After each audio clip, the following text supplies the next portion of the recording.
Hello viewers, আজ আমি তোমার সাথে খুব সহজ পদ্ধতিতে বানানো একটা এগ রেসিপি শেয়ার করতে যাচ্ছি। তোমরা এভাবে বানিয়ে দেখো, তোমাদের খুব ভালো লাগবে।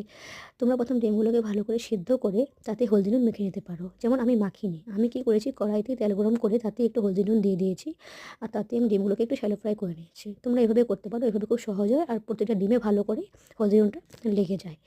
আমি তোমরা নোটিস করেছো, আমি একটা ডিম কেটে রেখেছি, ওই ডিমটাকে আমি এগ পাকোড়া মতো বানিয়ে এগ কারিতে দেবো। কারণ আমার মা যেহেতু ওই গোটা ডিম পছন্দ করে না এগ কারিতে, তো ওনাকে উনি ওইভাবে পছন্দ করে এগ পাকোড়ার মতন, তো আমি এভাবে বানিয়ে দিই। তোমরাও চাইলে এভাবে বানাতে পারো এগ পাকোড়া বানিয়ে, ওটাও খেতে খুব টেস্টি লাগে। আমি বেসনে একটু হলদি নুন দিয়ে ঘোল বানিয়ে রেখেছি, তাতে ডিমগুলোকে আধা করে কাটে রেখে ওগুলোকে ভালো করে একটু পাকোড়া বানিয়ে নিয়েছি। যখন ডিম পাকোড়াটা হয়ে যাবে, তারপর তোমরা কিছু আলু ভেজে নেবে। যারা যাদের আলু পছন্দ করে না তারা আলু স্কিপও করতে পারে। যেমন আমি একটু আলু পছন্দ করি না, বাট আমার বর পছন্দ করে, তাই আমি ওটাতে একটু আলু দিয়েছি। অনেক বেঙ্গলিরাই আলু দেয় এগ কারিতে, যাদের পছন্দ না তারা স্কিপ করতে পারো। আলুগুলো যখন ভালো করে একটু ভাজা হয়ে যাবে, আলুগুলোকে উঠিয়ে নেবে। তারপর তোমরা তাতে দিয়ে দেবে একটু, আমি পেঁয়াজ কতগুলো ঝিরিঝিরি করে ভেজে গেছি, তোমরা দেখেছো। ওটাকে পেঁয়াজগুলোকে একটু গোল্ডেন ব্রাউন করে ফ্রাই করে নেবে। একটু ভালো করে এটাকে গোল্ডেন ব্রাউন করবে, আর এটা সবসময় ডিম শেষে তোমরা অ্যাড করবে। যখন তরকারি তোমাদের হয়ে যাবে তারপর তোমরা অ্যাড করবে, খেতে খুব দারুণ লাগবে। এটা মাস্ট, এটা তোমরা দেবেই, না এটা তরকারিটা সে অন্য ধরনের স্বাদ আসবে না।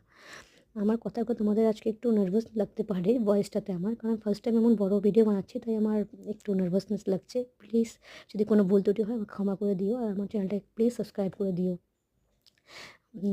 তারপর তোমরা যখন তেল গরম হয়ে যাবে তাতে জিরে ফোড়ন আর তেজপাতা দিয়ে তাতে তোমরা পেঁয়াজ বাটা দিয়ে দেবে।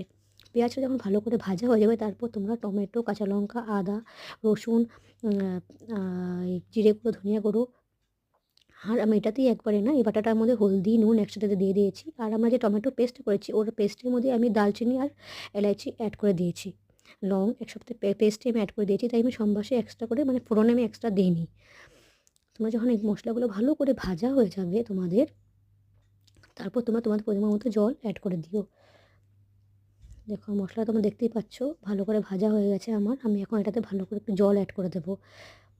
জলটা তোমরা তোমাদের পরিমাণ মতন ইউজ করতে পারো, যে ঘন পছন্দ হয় সে ঘন দিতে পারো, যে পাতলা পছন্দ হয় সে পাতলা দিতে পারো, বা তোমাদের মতো ইউজ করতে পারো।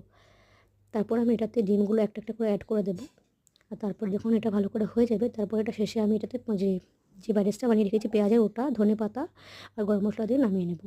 তোমাদের খেয়ে দেখবে এবং খুব ভালো লাগে।